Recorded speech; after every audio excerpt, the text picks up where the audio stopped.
How's everybody doing? This is W8JD, and this is going to be part 2. Basically, it's a follow-up video to the one I posted interfacing the IC-705 to the XPA125B linear amplifier for remote band switch control. So here we go. Okay, here's my Arduino sketch. I wrote the initial sketch, or I actually used the AI program ChatGPT to generate the initial sketch. You can just go to chatbpt.com, and it's free to use. I think you get 10 uses per day for free, something like that. And it really does do a pretty good job to at least give you the initial framework for your sketch.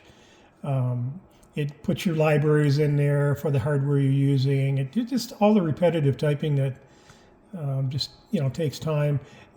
That being said, all these numbers are off. I had to set the baud. I had to set, basically I had to go through this, pretty much everything in here and tweak it.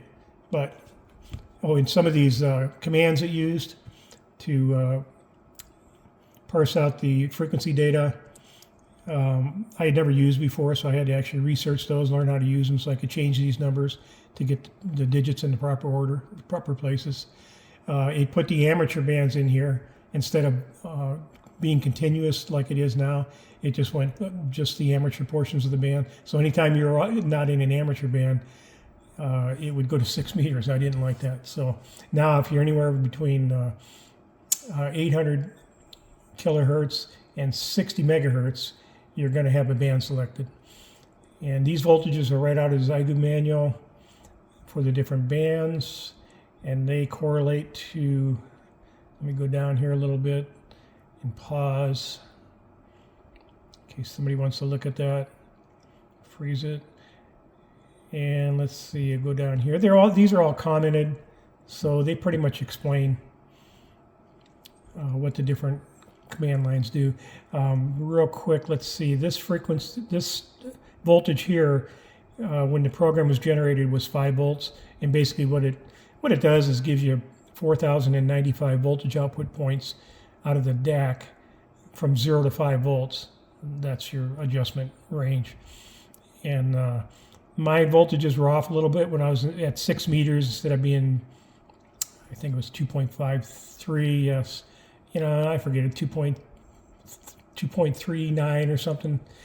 And so I just wanted to tweak them. So raising this voltage here, or this value here, this voltage, actually decreases these voltages all proportionally. And so I made it so 6 meters was right on, and boom, all of these were right on. And I mean within 1/100 of a volt. So you can just leave it at 5 volts. You'll be close enough. If you want to get crazy, you can put a voltmeter on the tuning voltage out of the DAC like I did, and keep tweaking this number and reloading the Arduino sketch, but I don't think I'd bother. Okay, that's all I have. I'm going to go to the schematic next. Okay, before we go to the schematic, I want to give you a quick look at my board here. This is a knockoff Arduino board, and actually I like it better because, and I'll show you what I mean, this actually has, get down in here, has extra ports on the board. And this one in the middle, I went ahead and soldered a header to, because it lined up perfectly with the first 4 pins, the functions of the first 4 pins on the D-to-A converter. So that took care of that, and I didn't have to find a place to mount it or anything else. Worked out real nice. Also, it has additional solder or pinholes here. In this case, I used power and ground pin, and I picked it up because they were available at these holes. They just replicate the functions of the pins here. And I went ahead and picked the power and ground, and it also gave me a way to mount the Bluetooth module. Correction on the first part of this video, I said 5 amp fuse. It's a 0.5 amp fuse, which is this right here. I would recommend using a pico fuse. I had this laying around, so I went ahead and used it. There's the relay. It's pretty small. This has a 1,000 ohm coil, so at 12 volts, I'm drawing about 12 milliamps. Well within the tolerance for the IC-705 keying circuit. So that is that. Oh, and I picked up these little. Comes with a cover too, but I picked up these little cases. I think they were 3 for $10 or something on Amazon. So I was going to print them, but what the heck, this is much easier. So that's all I have there, and then we'll go to the schematic next. Okay, I do want to add one comment here. On my first project, the one that was in the first video, I went ahead and put a solder on 6-pin mini DIN connector.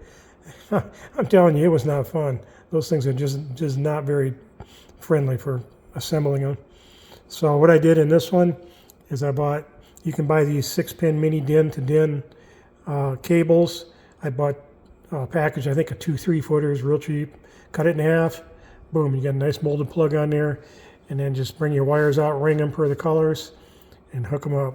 Did the same thing on the 3.5 millimeter. I think I bought a 5-footer or a 6-footer because I wanted this one longer. Cut it in half. Gives you enough for two of them if you want to build an extra one.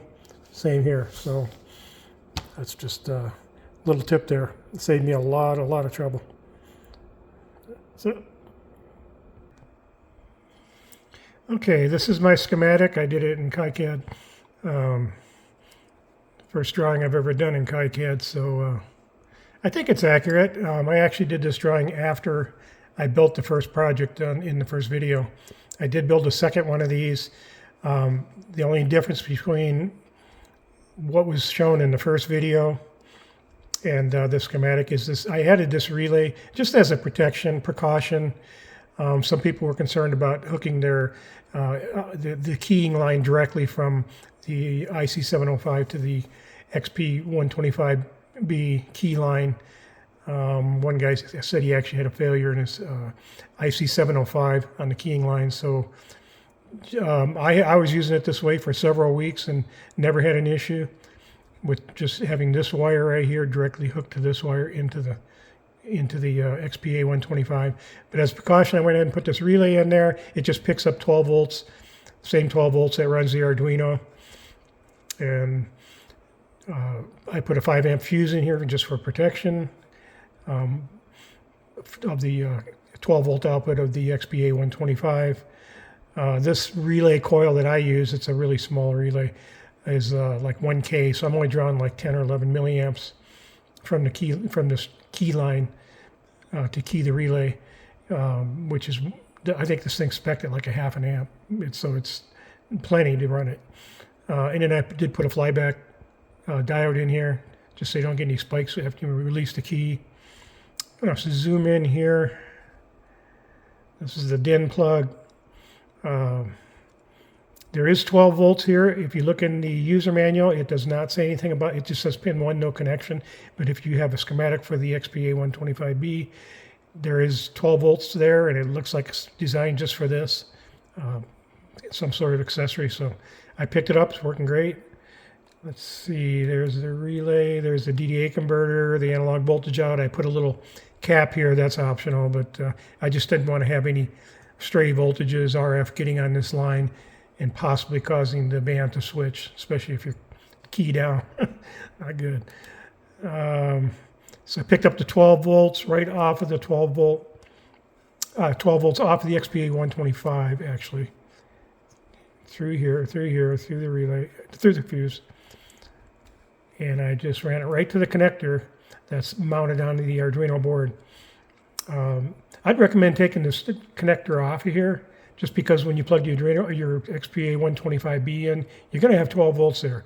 And if for any reason that you get shorted or you happen to plug 12 volts in, who knows? You know, it's optional. I didn't take mine off yet. I probably will. Anyway, that runs the Arduino board, which has a 12 to 5 volt converter, which runs its electronics as well as the 2 modules, the Bluetooth module and the DDA converter. Pretty straightforward stuff. Oh, there is a connector right here on pin 3. That's the serial output data from the Bluetooth module to the Arduino board. And the reason I have that connector there is in order to program the Arduino module through its own onboard USB port. You have to disconnect this while you're doing that. Otherwise, you have conflicting data coming from here. There's only one port on this board. They use it for both programming and then external input. So you just disconnect that. Go ahead and reprogram your board when you're happy with it. Disconnect your USB port from your computer. Plug this back in. You're good to go. I think that's all I wanted to mention here. I'll try to post this on the with the video. But if you have any comments or questions, just leave them in the comments. This is W8JD signing off.